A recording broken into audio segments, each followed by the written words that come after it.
Shalom, selamat bertemu dan selamat bergabung kepada semua wanita yang dikasihi melalui konferensi wanita BM Sarawak pada tahun ini yang diadakan dengan cara yang berbeza daripada tahun-tahun yang sebelumnya ini, memandangkan keadaan situasi yang tidak mengizinkan kita untuk mengadakan perhimpunan secara fizikal dan juga untuk mematuhi SOP yang sedia ada. Maka ibadah konferensi kita pada tahun ini diadakan dalam talian melalui YouTube. Nah, walaupun bagaimana, ini tidak menjadi halangan bagi para wanita untuk terus bersatu bersama-sama di dalam konferensi wanita dalam talian pada tahun ini.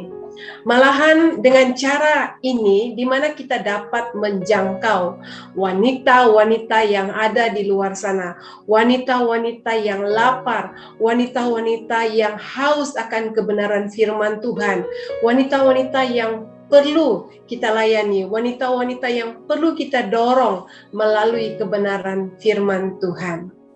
Dan sebelum kita lanjutkan untuk ibadah kita pada malam hari ini, mari kita berdoa dan saya akan pimpin kita di dalam doa. Bapa Syurgawi, Bapa yang kami kenal di dalam nama anak-Mu Yesus Kristus, Tuhan dan Juru Selamat kami. Bapa, kami naikkan segala puji dan syukur kami kehadirat-Mu atas pimpinan-Mu bagi setiap pribadi kami pada hari ini. Dan kami ada pada hari ini adalah oleh karena berkat kemurahan-Mu di dalam setiap kehidupan kami. Apapun yang kami lalui pada hari ini dan sepanjang minggu yang sudah lalu, kami tahu Tuhan bahwa Engkau tidak pernah membiarkan kami, Engkau tidak pernah meninggalkan kami, dan sehingga pada hari ini Tuhan, dan kami tahu Bapa bahwa semuanya adalah oleh karena berkat kasih setia-Mu di dalam kehidupan kami. Bapa, sebentar kami akan mendengarkan kebenaran firman-Mu melalui ibadah konferensi kami yang ketiga pada malam hari ini. Kami mohon Tuhan pimpinan dan penyertaan-Mu, Engkau hadir di tengah-tengah kami dan memberkati kami, berkati setiap para wanita-wanita yang ada di luar sana yang sedang mendengarkan firman Tuhan ini, dan berkati dan bungkusi hamba-Mu yang akan menjadi saluran berkat firman-Mu Tuhan.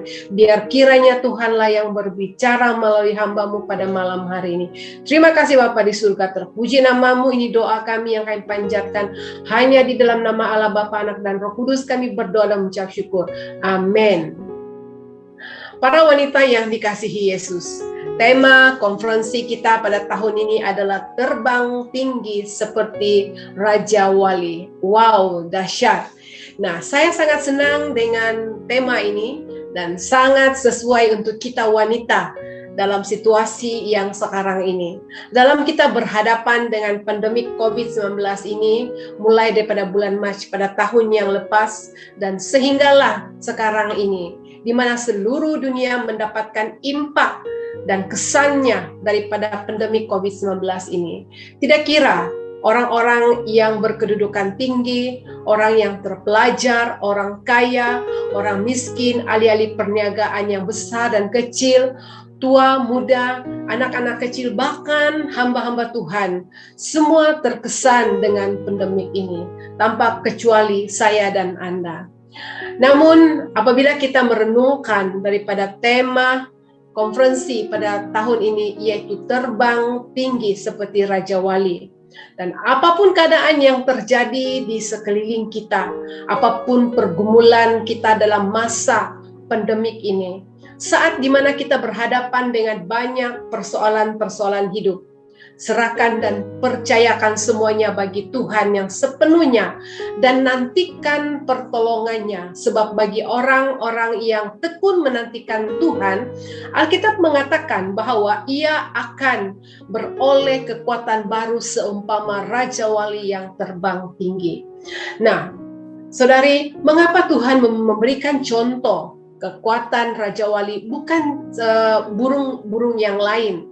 Karena Raja Wali memiliki keberanian dan memiliki kekuatan yang lebih yang tidak dimiliki oleh burung-burung yang lain.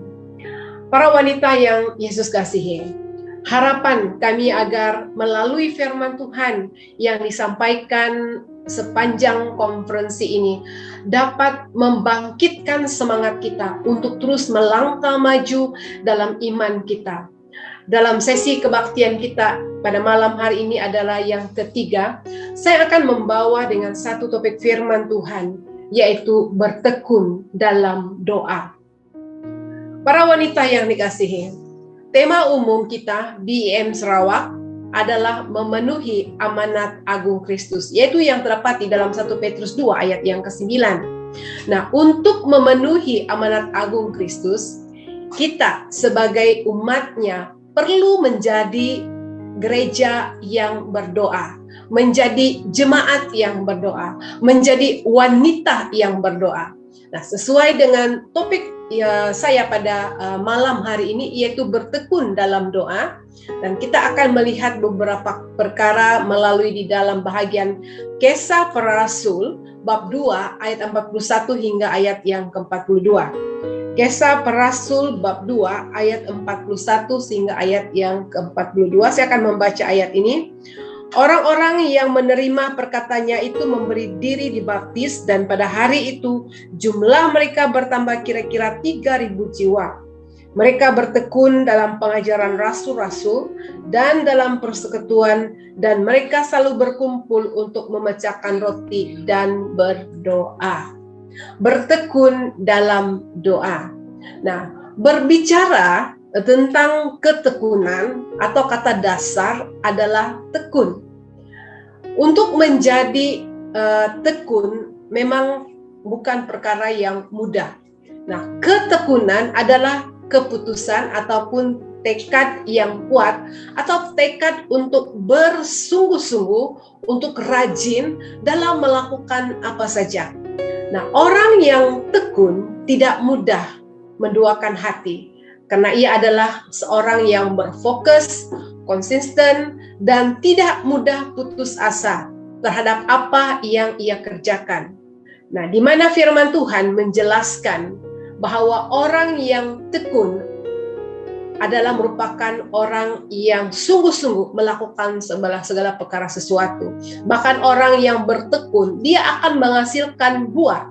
Di dalam Lukas 8 ayat 15. Dan bahkan juga orang yang bertekun adalah di mana ia akan mendapat berlipat kali ganda. Dalam Yakobus 5 ayat yang ke-11. Nah, banyak orang Kristen yang sangat merindukan agar janji-janji Tuhan dalam hidupnya dapat mereka perolehi. Mereka bahkan mengatakan telah melakukan kehendak Tuhan. Namun demikian, sekalipun telah melakukan kehendak Tuhan, jika tidak disertai ketekunan, janji-janjinya tidak akan diperolehi, seperti mana yang terdapat dalam Ibrani 10 ayat 36. Nah, ketekunan adalah merupakan unsur yang terpenting dalam setiap keberhasilan. Di dalam Kisah Para Rasul bab 12 ayat 1 hingga 19 ini, di mana bahagian ini menjelaskan adalah kekuatan jemaat yang terbesar adalah bertekun dengan setia berdoa bersama-sama, yaitu di mana tidak ada kekuatan apapun yang dapat mengalahkan jemaatnya yang berdoa. Nah, umatnya di mana sesungguhnya tidak akan pernah kekurangan apapun asal umatnya tidak kekurangan berdoa. Nah, di saat jemaat dengan bertekun, dengan sehati berdoa, kita dapat melihat di dalam bahagian firman Tuhan ini di mana Petrus dilepaskan dari penjara secara mukjizat. Nah, ada beberapa peristiwa lain tentang kekuatan doa jemaat yang pada mula-mulanya. Kita dapat melihat yang pertama di mana Maria dan juga banyak orang pada masa itu di mana mereka berkumpul pada malam hari itu dan mereka tekun berdoa dengan sehati berdoa bersama-sama, dan di mana mereka mendapatkan kuasa yang besar dalam Kisah Para Rasul bab 1 ayat 12 dan hingga 14. Nah, yang kedua, di waktu mereka sedang dalam bertekun sehati berdoa, di mana semua hambatan telah dikalahkan, di dalam kelanjutan di dalam Kisah Para Rasul bab 4 ayat 23 hingga 31. Dan yang ketiga, ketika mereka bertekun di dalam berdoa, di waktu mereka berdoa dengan bertekun, dengan bersehati, mereka mendengarkan suara dan petunjuk daripada Tuhan. Kisah Rasul 13 ayat 1 hingga 3. Nah, wanita yang dikasihi, tidak ada yang dapat mengalahkan orang-orang percaya yang suka bertekun dengan sehati, berdoa bersama-sama. Karena doa dapat melakukan apa saja. Doa itu sangat berkuasa. Doa itu menembus kemustahilan kita. Dan doa menarik Tuhan untuk turut campur tangan. Dan doa menggerakkan pasukan malaikatnya untuk bekerja bersama-sama. Dan doa membuka pintu surga. Dan doa adalah kekuatan yang tidak terkalahkan. Oleh doa, Allah bekerja untuk kita. Para wanita yang dikasihi Yesus, Paulus mengajar kepada kita bahwa kunci untuk mengalami kegerakan rohani yang semakin besar adalah membangunkan kehidupan doa kita, yaitu setia berdoa. Karena di dalam Kisah Para Rasul bab 2 ayat 41 hingga 42 pembacaan kita tadi adalah menceritakan bagaimana gereja mula-mula mengalami pertumbuhan dan kegerakan rohani. Bahkan terjadi percepatan pertambahan jiwa-jiwa yang bertobat. Nah, semuanya ini dapat terjadi karena mereka bertekun dalam pengajaran rasul-rasul, dalam persekutuan, dan mereka selalu berkumpul untuk memecahkan roti dan berdoa. Nah, mereka juga di mana berkumpul, mereka sendiri tidak dipaksa. Mereka berkumpul setiap hari untuk berdoa. Mereka dengan sendirinya tidak dipaksa. Nah, ketika umatnya bersatu dan bertekun dalam kehidupan doa, maka gereja akan mengalami kegerakan rohani dan bahkan akan bertambah jiwa seperti mana jemaat yang mula-mula. Keputusan untuk berdoa seharusnya keluar daripada kerinduan diri kita sendiri yang ingin semakin dekat dengan Tuhan. Bukan karena terpaksa atau karena ada tujuan ataupun motif untuk mengejar berkat secara jasmani semata-mata. Nah, jika kita berdoa karena terpaksa atau hanya sekedar rutin keagamaan saja, maka doa akan menjadi sesuatu yang sangat membosankan dan tidak membawa kebangunan rohani. Nah, wanita yang dikasihi, di dalam Injil Lukas 18 ayat 1, di mana ayat ini mengatakan, Yesus menegaskan bahwa kita harus selalu berdoa tidak jemu-jemu. Nah, mengapa demikian? Sebab di dalam Injil Lukas 18 ayat 8 dijelaskan bahwa Tuhan akan membenarkan orang-orang pilihannya yang siang malam berseru kepadanya, yang berdoa tanpa jemu-jemu. Nah, jadi di mana ketika Tuhan Yesus datang kedua kalinya, sambil kita menantikan kedatangannya, nah, adakah ia akan mendapati iman di bumi ini? Jadi hal ini menunjukkan bahwa Tuhan Yesus mengukur apakah kita mempunyai iman atau tidak. Ia diukur daripada kehidupan doa kita setiap hari. Saat kita memutuskan untuk tidak berdoa, maka Tuhan tidak mendapati iman dalam hidup kita. Nah, iman adalah merupakan keputusan untuk tetap percaya dan terus-menerus mengungkapkan apa yang kita percayai. Dalam berdoa, kita sedang menaruhkan percaya kita kepada Tuhan. Dan kita terus-menerus mengungkapkan dengan kata-kata tentang hal-hal yang kita percaya untuk Tuhan lakukan. Nah, artinya ketika kita berdoa, maka iman kita juga akan muncul. Nah, wanita-wanita yang dikasihi Yesus, terkadang banyak orang percaya malas berdoa dengan memberikan 1000 alasan yang dibuat-buat. Tetapi ketika apa yang diharapkan tidak menjadi kenyataan atau terjadi sesuai dengan apa yang dia inginkan, di mana mereka dengan mudah menyalahkan Tuhan. Nah, wanita yang dikasihi, jangan menjadi anak-anak Tuhan yang selalu menuntut hak namun tidak pernah melakukan kewajiban kita untuk berdoa. Sekali lagi saya katakan, jangan menjadi anak Tuhan yang hanya menuntut hak, namun tidak pernah melakukan kewajiban kita untuk berdoa. Terkadang kita mudah menjadi orang percaya yang tidak tahu diri dan melawan Tuhan, karena kita kehilangan iman akibat tidak berdoa. Oleh itu, wanita yang dikasihi, mari kita bangunkan kehidupan doa kita dengan tidak jemu-jemu, supaya iman kita semakin kuat. Di dalam Kisah Para Rasul 10 ayat 1 hingga 2, di mana bahagian ini menceritakan tentang Cornelius, seorang pewira pasukan Italia yang saleh, di mana ia serta seisi keluarganya takut akan Tuhan, dan di mana ia memberi banyak sedekah kepada umat Yahudi dan senantiasa berdoa kepada Allah. Nah, kita harus belajar dari kehidupan Cornelius ini. Di balik sikapnya yang saleh dan suka memberi, Cornelius mempunyai kehidupan doa yang teratur, bukannya bermusim. Nah, terkadang kita berdoa, tetapi berdoanya mengikuti musim, tidak senantiasa ataupun tidak teratur.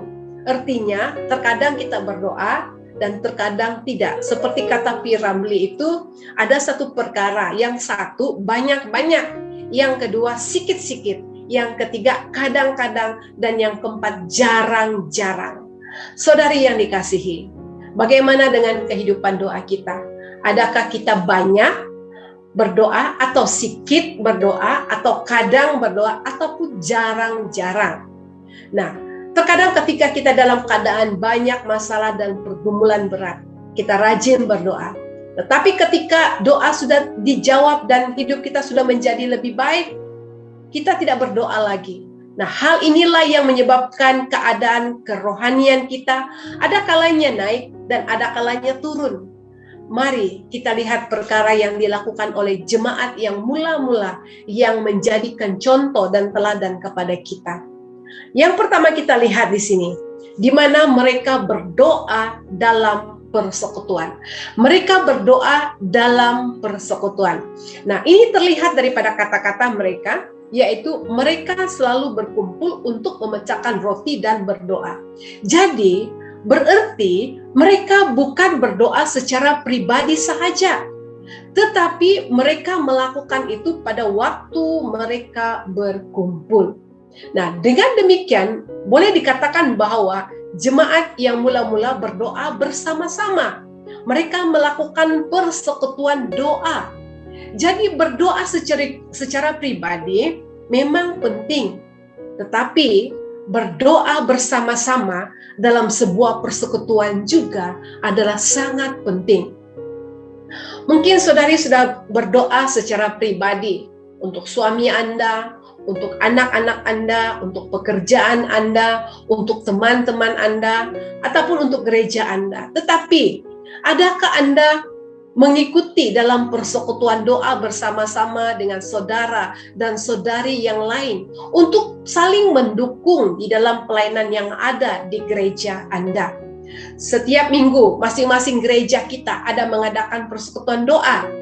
Mungkin sebelum ini pada tahun-tahun yang dulu kita mengadakan persekutuan doa secara fisikal, tetapi memandangkan dalam keadaan situasi kita sekarang ini disebabkan pandemik COVID-19 ini, meskipun dalam keadaan situasi yang seperti ini, kita tidak ada alasan untuk mengadakan persekutuan doa.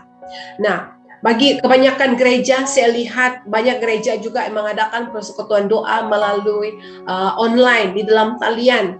Nah, di dalam gereja saya secara pribadi, di mana kami mengadakan doa setiap malam Rabu jam 8 malam, hari Sabtu jam 6:30 pagi, dan di mana serapan pagi bersama dengan Yesus setiap pagi dari hari Isnin sehingga hari Kamis jam 5 pagi. Nah, saya tidak tahu bagaimana keadaan gereja Anda, tetapi puji Tuhan juga di mana kita sekarang ini mengadakan pusat mengadakan kebaktian doa setiap hari Isnin seluruh SIB Sarawak, dan juga di mana gabungan 3 wilayah Sabah, Sarawak, dan Semenanjung melalui online. Nah, Tidak ada alasan bagi kita untuk mengikuti persekutuan secara online. Nah, sejak pandemik pada tahun yang lepas, kita melihat di mana banyak gereja yang memulaikan kebaktian doa dalam talian melalui Zoom, sehingga pada hari ini sangat mudah sekali di mana kita pun dimanapun kita berada, kita boleh mengikuti di dalam kebaktian doa ini. Kita boleh klik membuka handphone kita ataupun laptop kita dan sebagainya, smartphone atau tablet kita. Tidak ada alasan kita tidak dapat mengikuti karena bukan secara fisikal. Nah, saudari yang dikasihi Yesus, kalau kita boleh membukakan FB, Instagram, apalagi Twitter, YouTube, TikTok, Snapchat dan sebagainya, macam-macam lagi dalam masa 2 hingga 3 jam, 4 jam. Mengapa kita sebagai orang yang percaya tidak berusaha untuk mengikuti kebaktian doa, persekutuan doa melalui online yang hanya 1 jam atau 1 jam setengah, untuk bersama-sama bersatu dalam kebaktian doa untuk mendukung pelayanan gereja kita, mendukung pelayanan daerah kita, mendukung pelayanan pusat kita, mendukung pelayanan-pelayanan yang lain. Nah, wanita yang dikasihi Yesus, ingat, tanpa doa, iman kita tidak akan maju. Tanpa doa, kita tidak akan bertahan menghadapi badai kehidupan. Tanpa ada persekutuan doa bersama-sama dengan orang-orang percaya, gereja tidak mungkin akan maju. Gereja tidak akan bertahan dan gereja tidak akan ada kebangunan rohani. Dan akhirnya, gereja akan mati. Pengalaman membuktikan bahwa gereja-gereja yang maju dan hamba-hamba Tuhan yang maju dalam pelayanannya adalah gereja yang mengutamakan persekutuan doa. Nah, seorang penginjil Amerika Serikat yang terkenal yaitu Billy Graham, di mana mempunyai tim doa lebih daripada 100 orang. Dan seorang pengkhotbah terkenal, Charles, mempunyai 700 orang yang melakukan persekutuan doa dalam gerejanya. Dan ini menyebabkan gereja dan pelayanan mereka diberkati dan terus berhasil. Lalu, berapa banyak wanita-wanita yang berdoa untuk gerejanya? Berapa banyak wanita-wanita yang berdoa untuk ibu gembalanya? Dan berapa banyak kita wanita yang berdoa untuk pemimpin-pemimpin di gereja kita? Berapa banyak kita wanita yang berdoa untuk wanita-wanita lain yang ada di luar sana? Jika kita mau agar gereja kita diberkati dan berhasil di dalam pelayanan kita, maka kita harus banyak berdoa di dalam persekutuan kita. Memang doa secara pribadi juga adalah penting.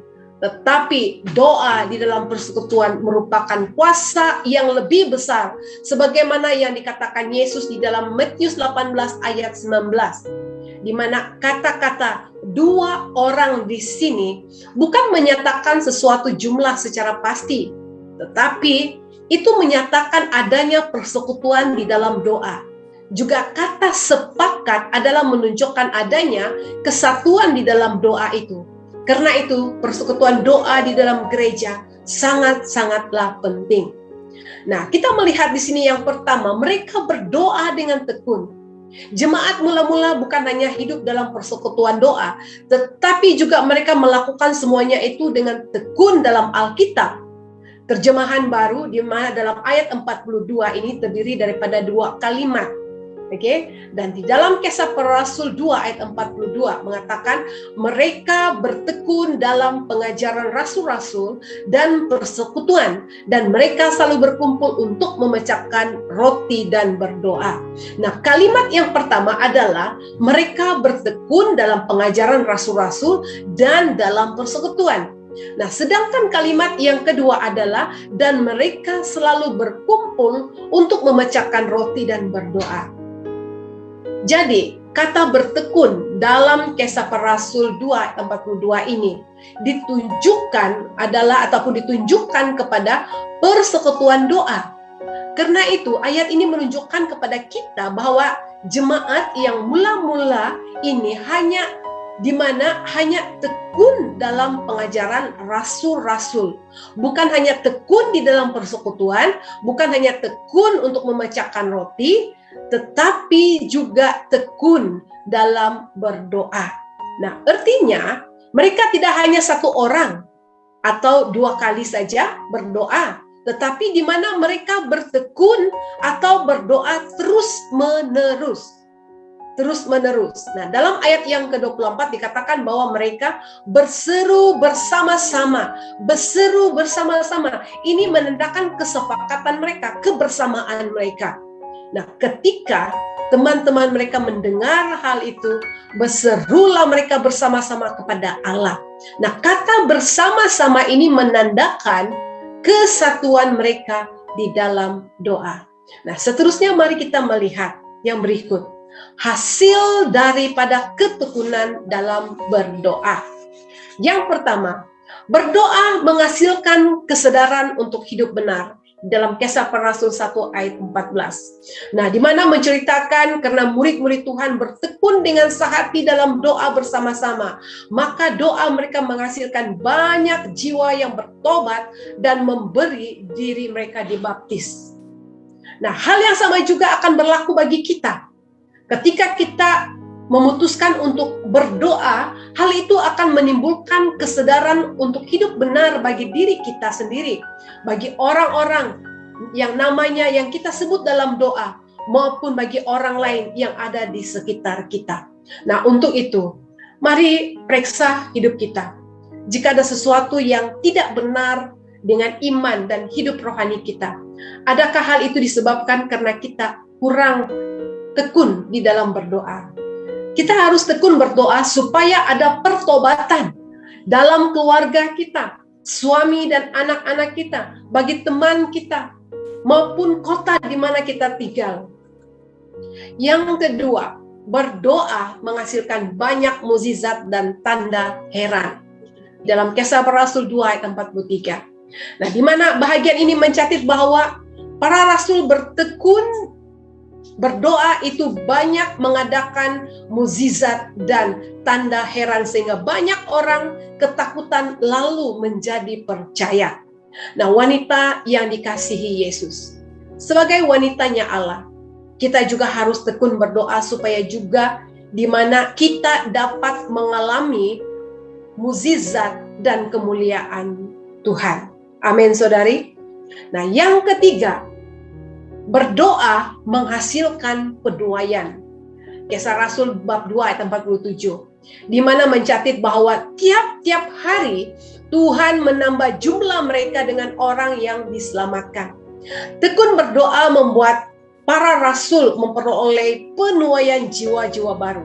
Jika kita ingin tiap-tiap hari Tuhan menambahkan jumlah jiwa dalam keluarga kita, dalam community kita, dalam gereja kita, dalam persekutuan kita, marilah kita juga tekun berdoa dengan senantiasa dan tidak jemu-jemu untuk terus berdoa sampai Tuhan Yesus datang kedua kalinya.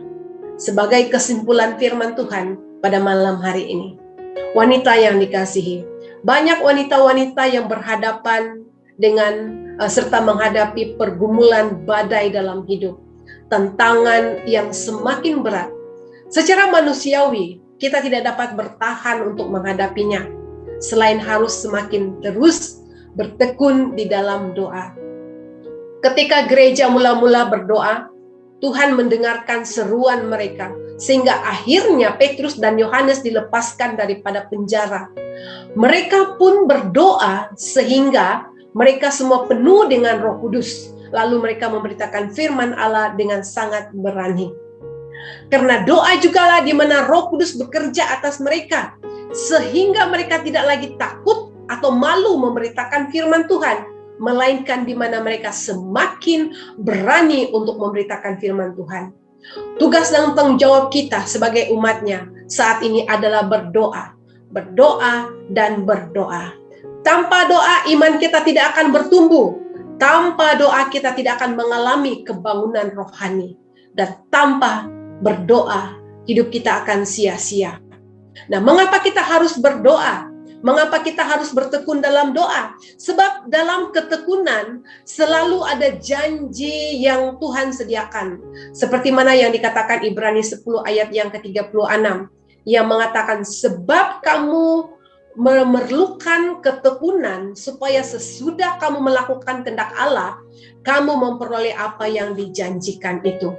Nah, pada akhirnya ketekunan inilah yang menjadi salah satu kunci kesuksesan orang percaya atau tolak ukur kekristenan kita. Nah, firman Tuhan menegaskan bahwa apapun jerih payah yang kita lakukan untuk Tuhan tidak akan pernah sia-sia. Salomo dalam Amsalnya berkata, di dalam Amsal 14 ayat 23 berkata, dalam setiap jerih payah ada keuntungan. Nah, sudahkah kita bertekun di dalam doa?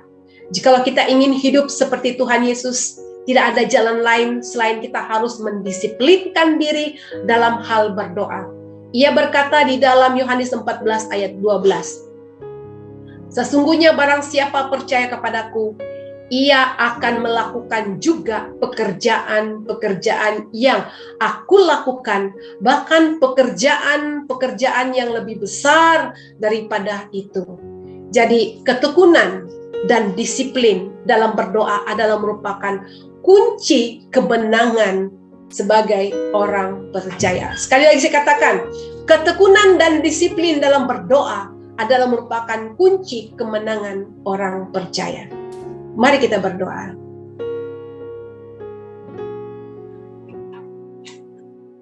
Bapa Syurgawi, Bapa yang kami kenal di dalam nama anak-Mu Yesus Kristus, segala puji dan syukur kami naikkan kepada Engkau.